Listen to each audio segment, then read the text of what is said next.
Universidad Popular.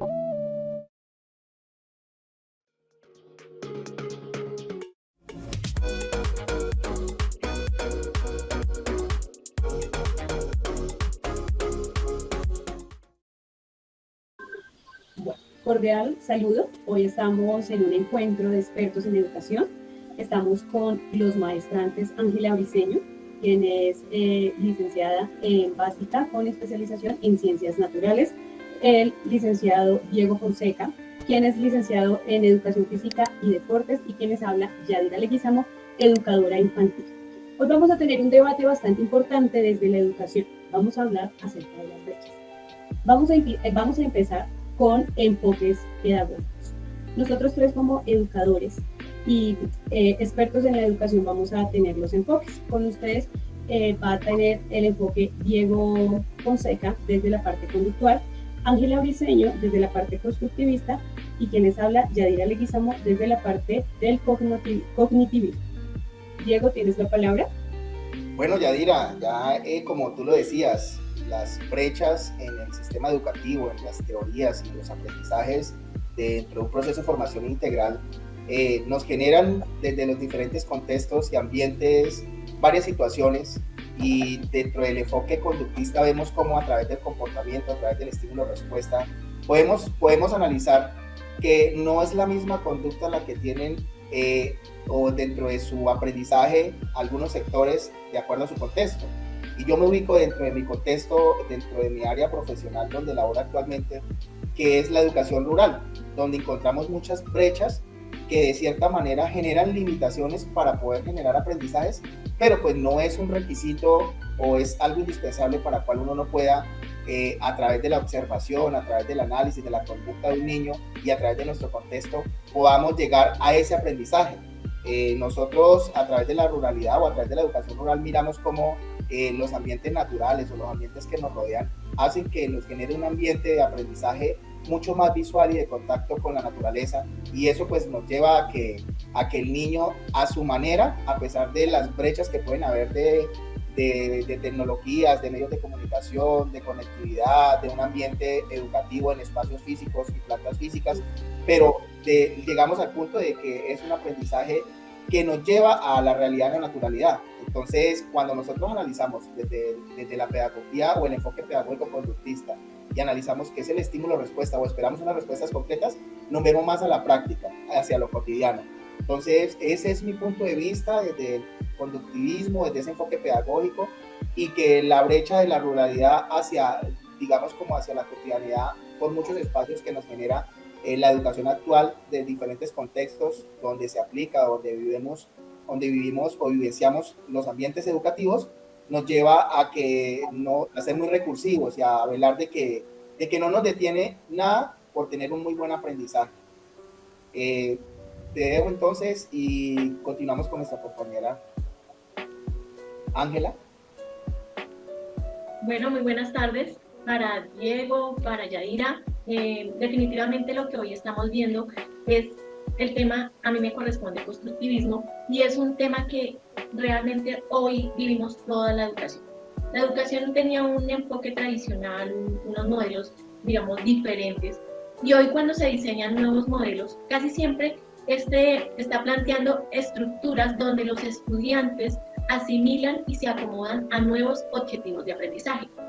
¿Qué busca el constructivismo? Que tengan actitud y valores para desarrollarse como personas en un mundo donde siempre estás compitiendo, luchando, digamos, por subir más.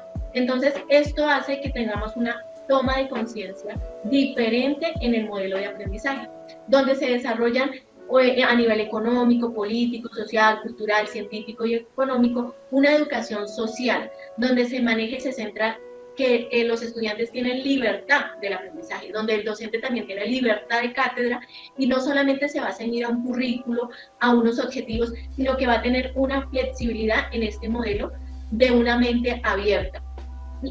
En el constructivismo lo que más busca es una sociedad que construye. Entonces está la educación al trabajo, la educación científica y la educación profesional. En el caso de nosotros que estamos en la educación profesional como maestristas, podemos centralizar que nosotros somos los que podemos aportar ideas desde nuestra práctica docente, porque nosotros damos como una idea, ya no desde lo que nos habla un libro, una teoría, sino desde una aula. Cuando un muchacho se presenta con problemas sociales, ahí es cuando vamos a ver las brechas. Entonces, eso es realmente hoy lo que nos va a centrar. Entonces, Yadira, tú nos dirás. Bueno, muchas gracias, Ángela. Es importante e interesante escuchar los dos enfoques que ustedes han venido trabajando como expertos en educación, desde la parte conductual, desde la parte constructivista. Voy a hacer también una relación y voy a trabajar nuestro enfoque desde la parte cognitivista.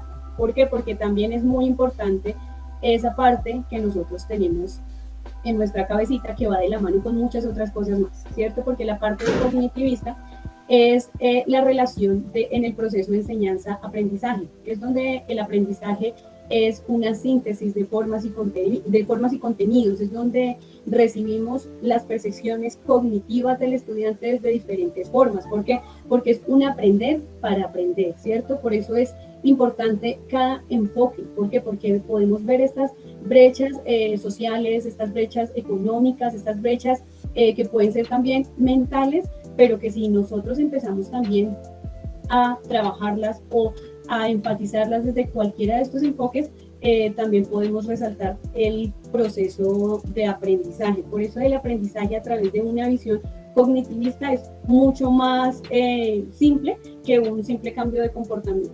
Entonces, pues, sigue Diego, por favor.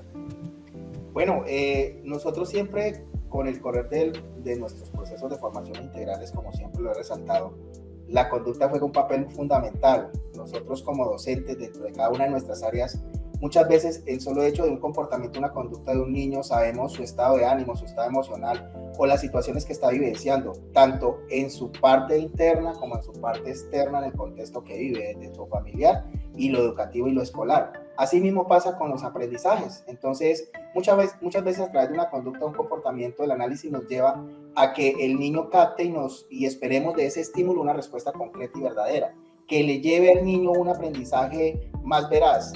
Muchas veces desde lo experimental, como lo habla Pablo, vemos que la práctica también es vital, no simplemente enfatizarnos a una teoría, sino que combinar la teoría con la práctica desde cada uno de los condicionamientos que tenemos dentro de ese aprendizaje del conductismo.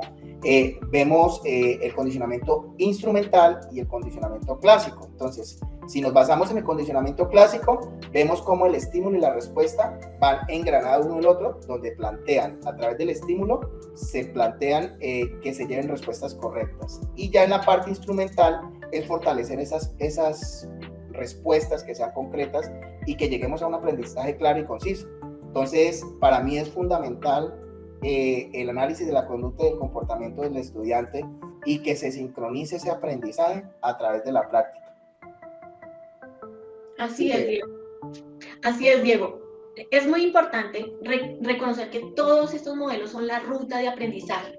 Nosotros como docentes no podemos casarnos con un solo modelo, con solo un exponente, porque para los que somos docentes y ya hemos vivido la experiencia, uno no se casa con un libro o con una teoría. Uno lo que lleva a la práctica es un pensamiento de una práctica pedagógica. No es lo mismo hablar aquí en la ciudad. Por ejemplo, yo me encuentro en Bogotá. Diego, ¿en dónde es? En Puerto López Meta. En Puerto López Meta. ¿Y Yadira? También estoy en la ciudad de Bogotá, pero en una zona donde puede ser tanto rural como urbana, que es la localidad de Uso. Ok, entonces, como podemos darnos cuenta como docentes y en nuestra práctica docente, podemos hacer un estudio de nuestro territorio local. Cuando ya tenemos identificado este territorio local, podemos desarrollar ambientes de aprendizaje para que el estudiante se conecte con lo que le estamos hablando. Porque hoy en día, por ejemplo, la lúdica, que es el mismo juego, ha pasado de moda. Uno siempre dice, oiga, ya no jugamos a los congelados, ya no jugamos a Jeremy, ¿cierto? Todos jugamos algún momento eso. Pero ya en este momento el muchacho o los muchachos están más en los videojuegos y en el tema de la tecnología. Lo que nosotros en Navidad esperábamos, un balón, una muñeca, otros hoy esperan es un celular. Un niño de 5 años espera un celular o un juego de tecnología. ¿Qué debemos ¿Qué debemos rescatar de esto? Porque si nosotros decimos, no, esto es malo, ¿qué le estamos diciendo al niño? Que la tecnología es mala. No, la tecnología es una herramienta de aprendizaje para nosotros, los docentes. Y debemos aprovechar este estímulo de juego para llevarlos a los entornos de aprendizaje.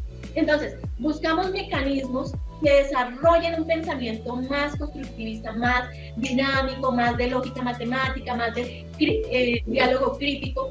Entonces, con respecto a esto, no sé qué nos quieres decir, Diego. Bueno, creo que el análisis que hace y lo que nosotros vivenciamos desde nuestras aulas me parece muy importante, y creo que hemos hecho un análisis de los diferentes puntos de vista, desde los diferentes enfoques pedagógicos, y vemos cómo las brechas que se generan en cada uno de nuestros contextos son las realidades actuales que vivenciamos nosotros dentro de nuestra pedagogía y lo que llamamos la didáctica, que es el arte de enseñar de nosotros en nuestra labor y nuestro rol docente como profesionales.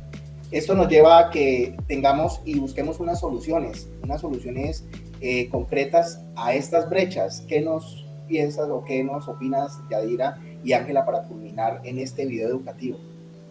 Bueno, Diego, gracias como por empezar a resaltar nuestro rol de la docencia en la educación, que es tan importante, y desde diferentes contextos, que es como, digamos, lo que veíamos. Puede que de pronto Ángela y quien les habla también trabajemos en la ciudad, pero estamos en contextos bastante diferentes, con poblaciones también bastante diferentes, ¿cierto? Entonces es también jugar con nuestro rol, con nuestros enfoques, con nuestras posturas, ¿cierto? Porque como decía anteriormente Ángela, puede que a mí desde el pregrado me hayan dicho, no, usted su enfoque es constructivista, donde está trabajando es constructivista, pero la forma que le va a enseñar, o de pronto como usted está viendo, porque de pronto acá, para hacer como un pequeño paréntesis, hay alguien bastante importante en la educación y es Gardner, quien nos habla de las inteligencias múltiples. Vemos que todos los niños tienen habilidades diferentes, ¿cierto? Y nosotros nos volvemos también unos expertos en empezar como a identificar cómo ese niño aprende, ¿cierto? Entonces puede que el enfoque que nos ha hablado hoy Diego, de la parte conductual, le puede servir de pronto a un niño, pero de pronto a otro no, ¿cierto? Es empezar también a detectar cómo puedo enseñar, cómo puedo darle esos conocimientos a estos niños, ¿cierto? Y que también nuestra mentalidad cambie, porque de pronto a veces decimos, no, es que no tengo computador, no, es que no tengo los recursos. Utilicemos lo que tenemos. Aprendamos de pronto de esos términos que llevamos y trabajamos desde la parte de las ciencias naturales, que son el reutilizar. Hay cosas que podemos reutilizar desde nuestros espacios educativos. Entonces, lo veo desde esa forma, porque desde la parte cognitivista se resalta que el estudiante es una parte bastante activa. Entonces, doy paso también a Ángela para ver cómo podemos ir solucionando estas brechas, o qué aporte nosotros damos. Bueno, yo pienso que el tema de las brechas es algo que está aquí. Porque si nosotros conocemos nuestro territorio, más Colombia, que es un país tan hermoso, lleno de cosas, de ambientes, de climas, nosotros cuando podemos cambiar de una zona de frío a extremada calor, de tropical húmedo, cuando conocemos esos ambientes, estos territorios, ¿qué podemos hacer? Podemos hacer 4 ambientes de aprendizaje. Primero, decirle a nuestros estudiantes, o incluso al que nos conoce, oiga, ¿usted sabe cómo nació este barrio? ¿Usted sabe cómo fue creado este pueblo? ¿Por qué fue fundado? ¿Quiénes fueron qué los incitó a tener este modelo pedagógico? ¿Por qué es nuestra política? El otro, tener senderos ambientales, que las personas tengan una conciencia ambiental, que conozcan todos los intereses que manejan estos ambientes de aprendizaje, y lo más importante, que tengamos identidad cultural como colombianos, como bogotanos, donde la región que estemos, digamos que tengamos un pensamiento de identidad, que nos sintamos orgullosos de esto. Entonces, todas estas herramientas hacen que tengamos un diálogo de saberes, una transformación de la realidad y un rato divertido, porque eso hace que podamos aprovechar el tiempo. Y en cambio estamos quejando, ay, es que no tengo. No, de lo que tenemos, aprovechemos. Y otra cosa fundamental es que tenemos que sembrar, en que tenemos que cuidar lo que tenemos. Entonces eso es, para terminar, lo que les quiero compartir. Muchas gracias, chicos, por todo. Bueno, muchas gracias para todos nuestro grupo de maestrantes, la licenciada Yadira Leguizamo, la licenciada Ángela Briceño y quien les habla, el licenciado Diego Fonseca, en este video educativo, metodologías activas, diseñando oportunidades, como lo enfocaba nuestra licenciada Ángela, con esas 4 estrategias o esas 4 soluciones que nos brinda para cada uno de nuestros contextos. Muchas gracias. Bueno, muchas gracias. Si les gusta nuestro video, por favor, denos un dedito arriba ahí. También los invitamos a que nos sigan. Muchísimas gracias. Bueno. Gracias, chao.